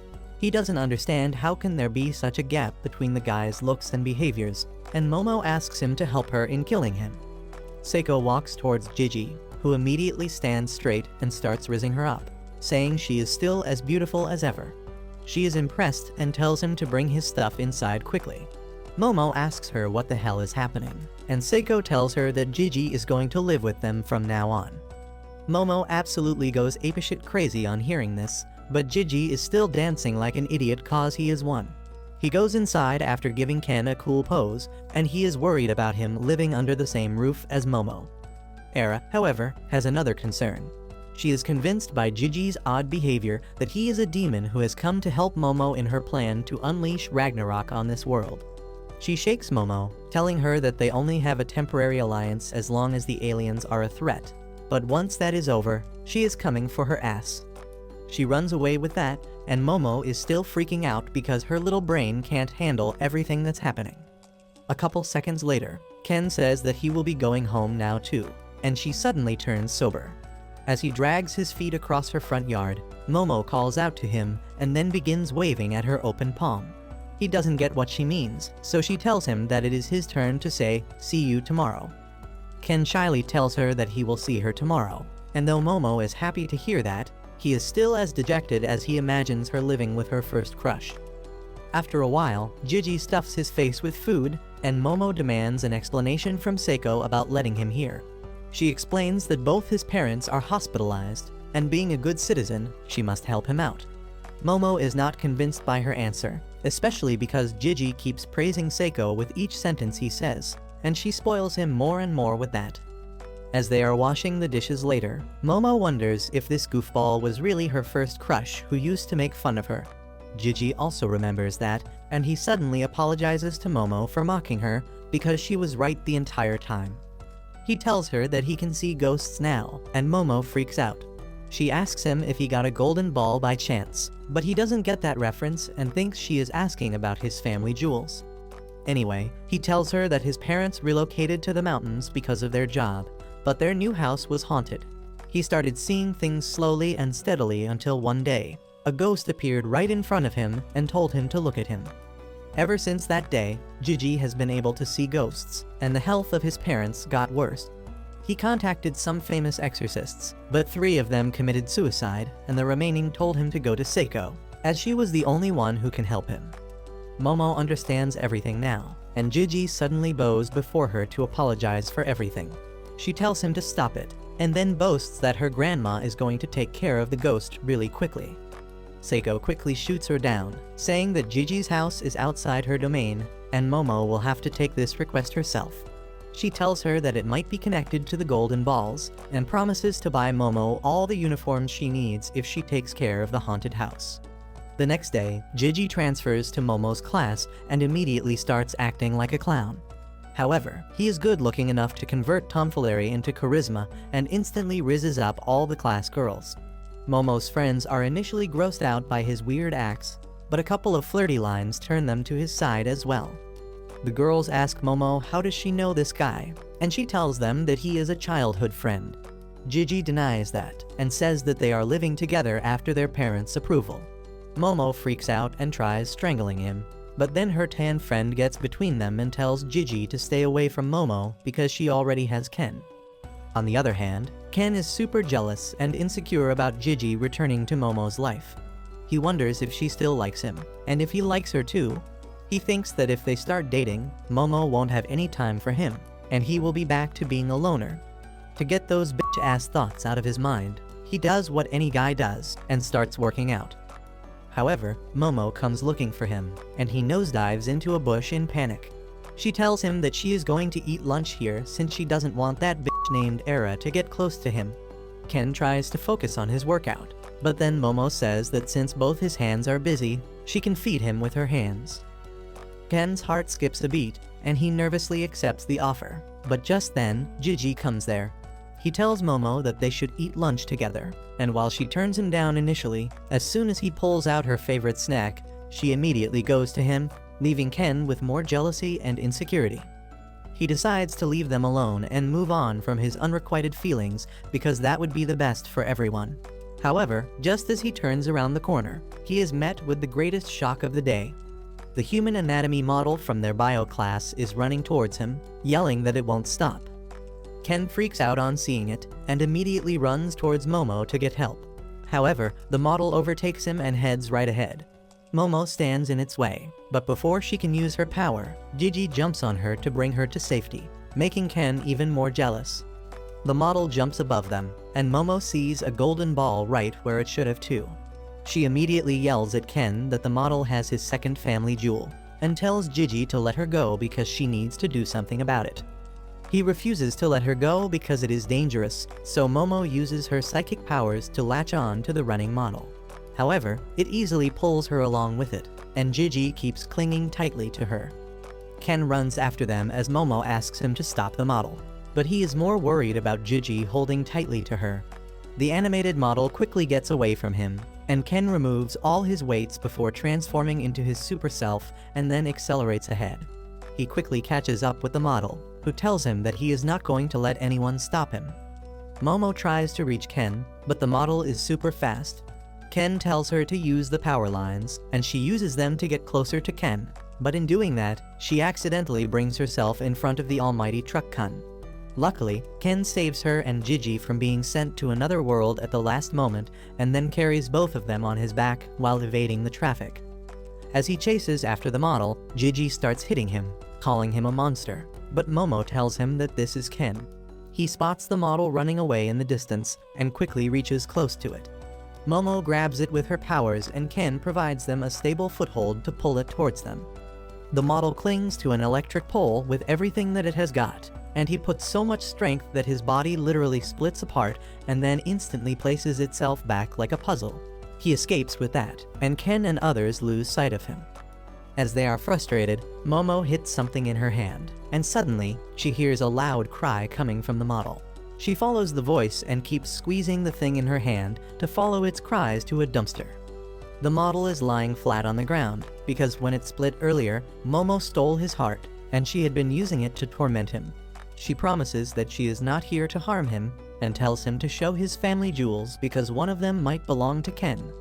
The model contemplates doing that, when suddenly, he hears a woman's voice calling out his name. The model is named Taro, and he begins searching frantically in the garbage dump for a woman named Hana, who turns out to be a discarded anatomy version. He finds her soon, and she asks him why did he take the risk of coming here. Taro tells her that no risk is not worth taking for love, and if he loses her, he will lose his reason for existence. He talks about how meeting her changed his life in so many wonderful ways, and suddenly, his words resonate with Ken, who begins thinking about his first meeting with Momo. As he hears the anatomy model talk about how he is ready to do anything for the sake of his love, Ken decides to man up and be serious about his feelings as well. Before that, Ken, Momo, and Gigi take the female anatomy model Hana back to Momo's house and beg Seiko to let her stay here. They tell her the full story and beg her to be supportive of their love story, and she folds when they flatter her. She then asks what happened to the male model, and Momo says that he is going to stay in the school during the day, and at night, he will come here to meet Hana. Seiko tells Hana to keep her lovemaking with her boyfriend quiet because she doesn't want to hear their parts creaking at night. She then asks about the glistening ball that Momo saw on the model. and she replies that it was just a Christmas bell and not the real deal. With that, the business talks are over, and Seiko tells Momo and Ken to lay out the dinner table. Meanwhile, Gigi ended up getting humbled by Turbo Granny in the stuffed toy. Once he gets back on his feet, he says that Momo and Ken have some super amazing powers, and he wants to have something like that too. He then starts acting like a creep in front of Momo, which makes her laugh and also makes Ken jealous. He remembers the intensity of the male anatomy model when he confessed his love to his girlfriend, and he decides to stop holding back. He leaps at Momo, saying that there was some lint in her hair, and then instead of getting embarrassed, he says that he is going to struggle with all his might.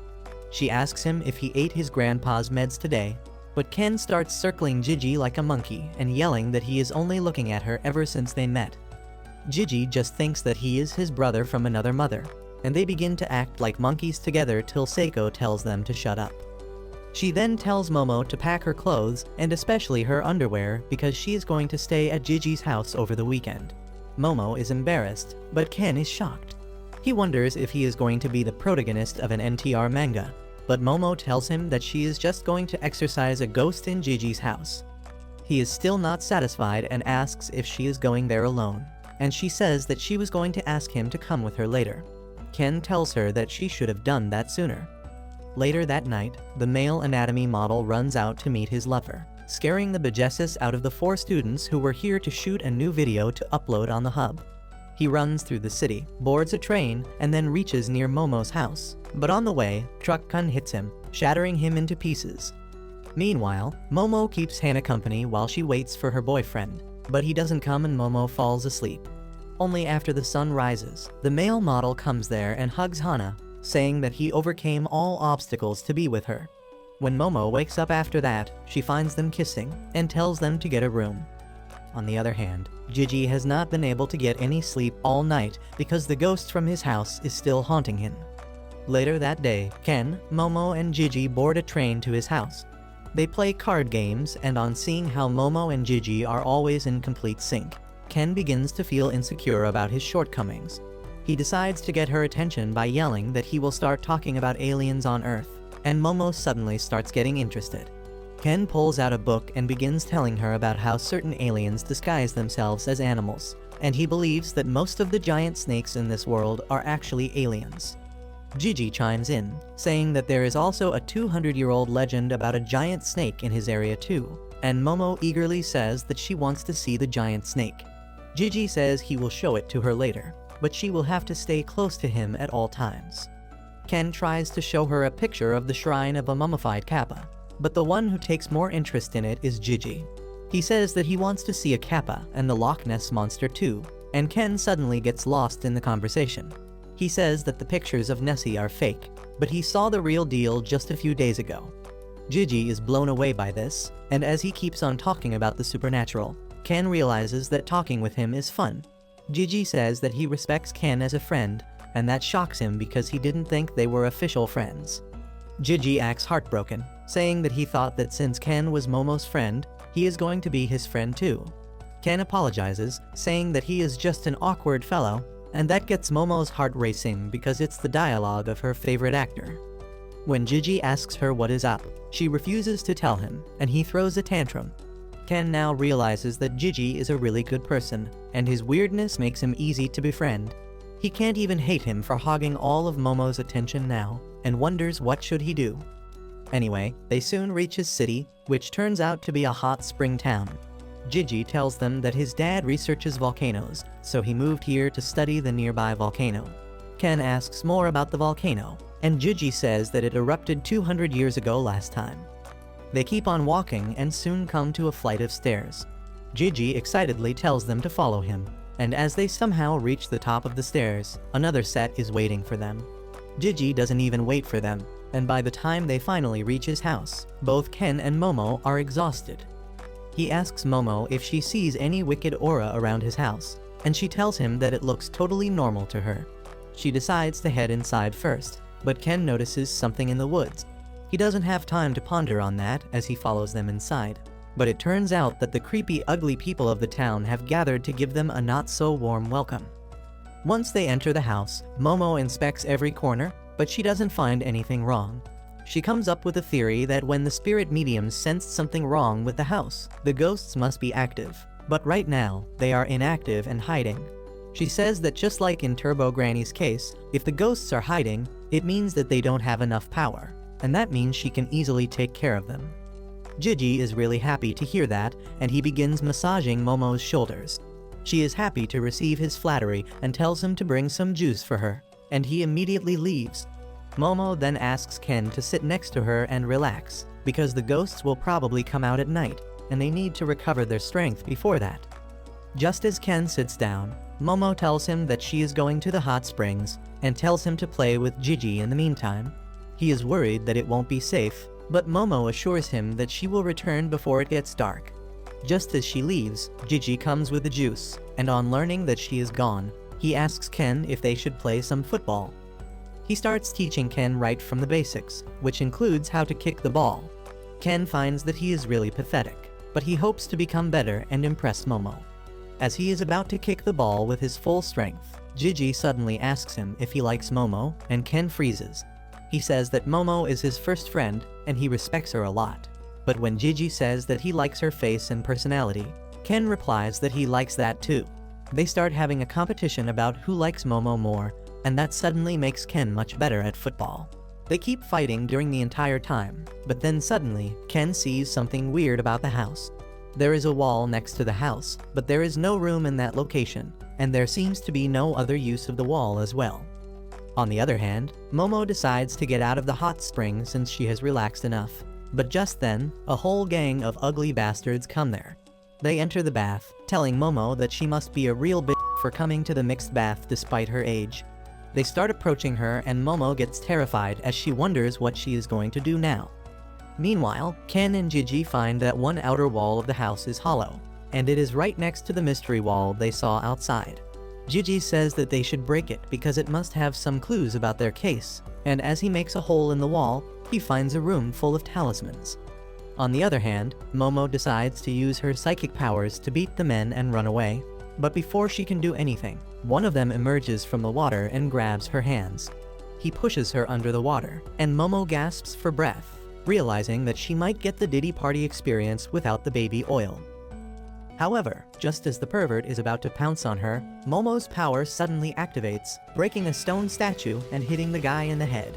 She gets out of water using this chance, and then the stone statue suddenly explodes, releasing a fountain of hot water. Momo crawls out of the bath quickly, and as the perverts chase her, the roof collapses on top of them, taking all of them down. Momo tries to make a run for it, but one of the men catches her leg, and she falls to the ground.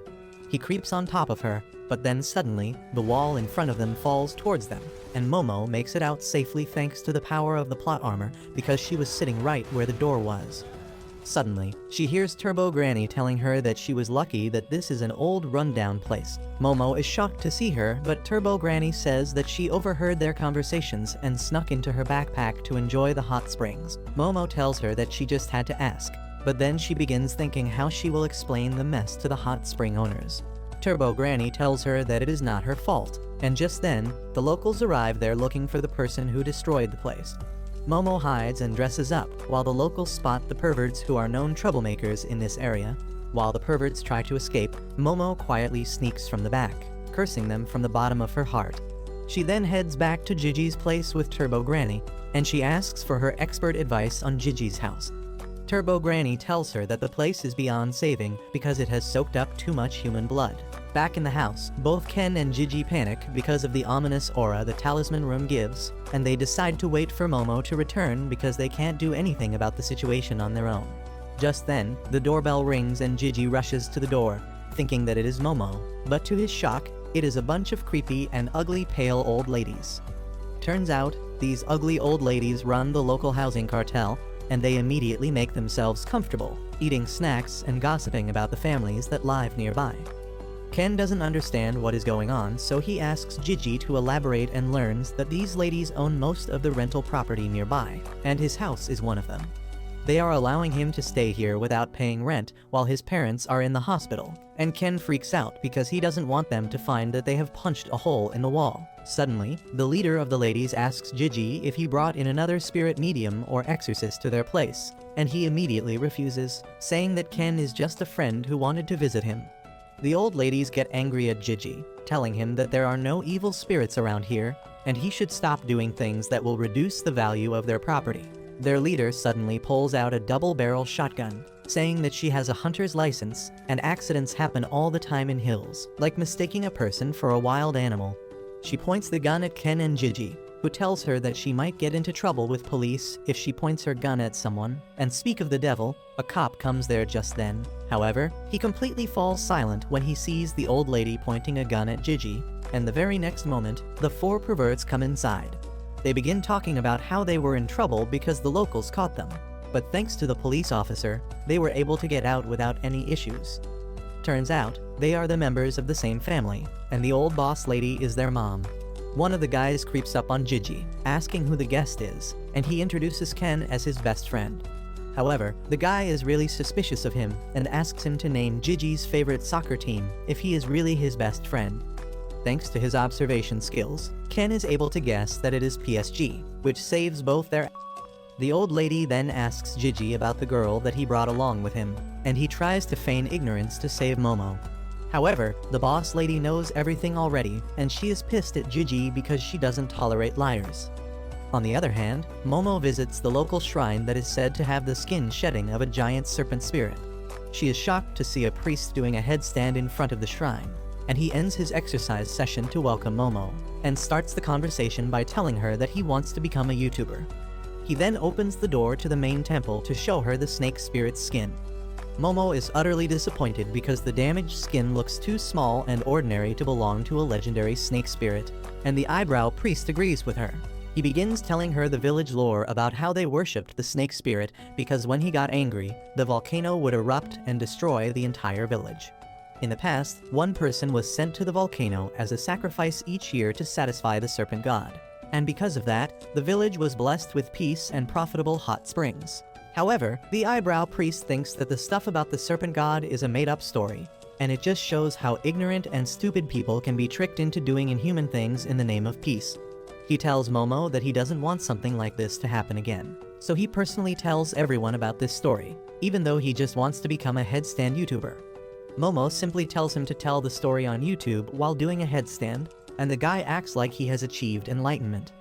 After that, Momo returns to Gigi's house, hoping that he and Ken have become good friends, but as soon as she opens the door, she is shocked to witness the four perverts in their underwear, while Ken and Gigi are on the ground, bruised and unconscious.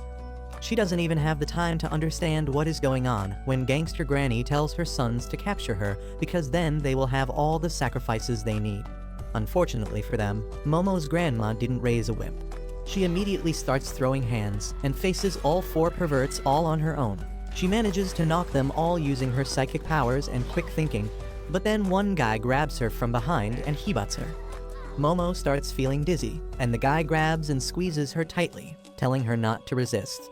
Luckily, Turbo Granny comes out of Momo's backpack just then, freaking out the pervert and causing him to slip over a glass bottle and hit his head on the table. Momo thanks Turbo Granny and asks for her help, but she doesn't want to bother with the rest of the creeps. Momo then tells everyone to get out of the house immediately, but suddenly, the boss lady attacks her with her kung fu moves. She manages to land a solid hit and push her back, but Momo quickly gets back on her feet and starts dodging her attacks. She then pulls the couch towards her with her psychic powers, but the Gangster Granny simply unlocks Ultra Instinct and dodges the attack. She resumes her assault, blocking all of Momo's psychic attacks, and then hits her with her ultimate move, sending her crashing through the wall into the talisman room. The Gangster Granny is curious about Momo and her special powers now, and she asks her who the hell is she. Momo wants to know that too, but then she notices the creepy room full of talismans. On the other hand, the Gangster Granny declares Momo a threat to the peace of their village, who has come here to interrupt their festival and anger the snake god. Momo isn't in the mood to hear all that, and she tells the woman to get out immediately. But she replies that her Keto family has been in charge of protecting the village for generations, and for the past 200 years, they have been offering sacrifices to the snake god each year for the village safety. Gangster Granny says that this place was once the altar where human sacrifices were made, and though its appearance has changed over the years, it is still the altar, where they invite their sacrifices and offer them to the snake god. Momo realizes what is going on now, and Gangster Granny tells her that they were in a pinch because Gigi's parents fell sick, but now they have exactly 3 people they need to sacrifice. Suddenly, the floor below Momo's feet turns into quicksand, and she starts being swallowed by it. She freaks out and uses her power to escape, but the creepy Keto family is there to stop her attempt. They hit her back into the room and Momo starts sinking again. Luckily, Ken and Gigi wake up just then, and they push the Gangster Granny and her sons into the room using a couch. Ken tells Momo to grab his hand and come out while the rest of the creepy family is trying to pull back their mom. Momo grabs Ken's hand, but then suddenly, the wall crumbles and everyone falls into the strange room. Momo and Ken somehow land safely and find that the exit is too far now, and there are a lot of old houses partially filling the bottomless void below them. Just then, they hear Gigi screaming because he is barely hanging on, and by the time Momo and Ken find him, he falls down. Momo tries to grab him, but it is too late as he falls down. Luckily, he lands on something soft and bouncy, which turns out to be the body of the giant serpent worshipped in these parts. Momo and Ken can't believe their eyes when they see the creepy monster, and the Keto family members begin doing a Fortnite dance to tell the serpent that they are its followers and not sacrifices. In the meantime, Ken recalls reading that this is the Mongolian death worm, an unidentified creature which is most definitely an alien, but they are not supposed to be this big. They realize that the Keto family has been feeding sacrifices to an alien monster, but the creeps don't care about that. They begin doing their ritual dance, telling the monster to eat the sacrifices, but the monster decides to eat them instead. Ken and others are flabbergasted on seeing this, and they decide to hide inside one of the houses because they can't hope to defeat such a powerful monster. Gigi heads inside a house first, and then Momo and Ken follow, but as soon as they step inside, they fall to the ground, clutching their head. Gigi doesn't understand what is happening to them, and then suddenly, Ken turns into an uncontrolled version of his monster form, threatening to attack Gigi. Ken gets close to Gigi and starts to forcefully open his mouth wider than it can until he starts to bleed. Gigi tries to stop him, but the berserk Ken simply punches him away. He keeps crying out in agony after that, and unable to understand what is going on, Gigi decides to beat some sense into him. He swings Ken around by his arm and slams him against the window, but Ken doesn't even fight back this time. Instead, he picks up a blade with the intention to hurt himself, and Gigi somehow stops him at the last moment. Suddenly, the house starts shaking violently, and Gigi realizes that they are in danger. He picks up Ken and Momo, jumping to a safe corner of the house moments before the giant monster attacks. Gigi then throws a cup away from his location, and the earthquake attacks the point where it hits the wall. Gigi realizes that the snake is reacting to sound, but for some reason, it seems to be reacting only to the sound of non-living things. While he is distracted, Ken finds a scissor and tries to stab himself with it, but Gigi stops him again, asking him why the hell is he doing this. Ken screams at him to stop interfering and asks him to just let him, and those words are a great shock for Gigi, because he has heard the exact same thing in the past. He remembers that a few months ago, when he returned home from school, he found his parents trying to hang themselves outside his window. Gigi was devastated, but he still had enough composure to find a blade and cut the cloth they were using as a noose. When he ran down to check up on them, his mother asked him to let her die already. Just as Gigi snaps out of his flashback, he finds that Momo has also joined the suicide squad, but luckily, she can't stab herself because Turbo Granny is in the way.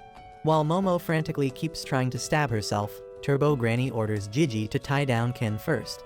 Once he is done with that, Ken ties Momo too, and then he asks Turbo Granny what the hell is happening. She tells him that the giant earthworm is emitting some sort of psychic waves that make people want to off themselves. Gigi realizes that the same thing happened to his parents as well, but he is curious why it is not affecting him. Before Turbo Granny can reveal what sort of plot armor he has, Gigi notices Momo controlling some glass shards with her power to attack herself. He immediately becomes the meat shield to protect her, seriously injuring his arm in the process. He finds himself face to face with the giant monster and almost loses hope, but then he pulls himself out of it like a king and protects Momo from another attempt at self-checkout from this world. He then picks up both Momo and Ken and grabs Turbo Granny between his teeth as he starts running through the house as fast as he can to dodge the attacks from the earthworm monster. He crashes through the basement and ends up on the streets, still running as fast as he can while carrying his friends.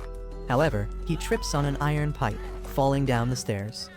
He struggles to pick himself up, but then notices that Momo and Ken are about to jump off the bridge and gets up again to save them. Just as he is pulling them down, Gigi notices the giant earthworm in front of him, emitting the creepy psychic waves, but then suddenly, the psychic waves stop. Gigi wonders what is going on, and he is shocked when he sees a creepy ghost in front of him. However, thanks to the creepy ghost blocking the psychic waves, Momo and Ken return to their senses and ask Gigi to free them. They wonder what is happening and why is a ghost protecting them, when the ghost turns around to face them with its creepy face. While Ken and Momo are just grossed out, Gigi gets a nosebleed on seeing the ghost, but Turbo Granny immediately tells them not to look in the ghost eyes because he possesses something called the evil eye that will make them go crazy and kill themselves. Momo says that it is the same thing as the earthworm, and Turbo Granny explains that their abilities are canceling each other out. Seeing this as their chance, Momo tells Ken to do his thing, and he turns into his monster form and dashes towards the earthworm, ripping its head clean in one go. However, the earthworm immediately grows a new one and starts attacking Momo and others. Turbo Granny tells them to run away, but the evil ghost follows them and pops up right in front of Gigi, forcing him to look into its eyes. As Gigi stares into the eyes of the ghost, he sees his tragic past. The ghost was once a starving boy, locked up in someone's basement, and all he could do was stare through the windows at the kids having fun outside and imitate them. However, that faint happiness did not last long either, and just as the volcano near the village was about to erupt, he was offered as a sacrifice to the serpent god. As the lava burned him alive, the poor boy dreamed of playing with other kids just once, but that could not happen. He died and became a ghost and soon found himself inside a villager's house, where a child could see him. The boy became happy at this, but the family living in the house soon committed suicide, leaving only their son behind.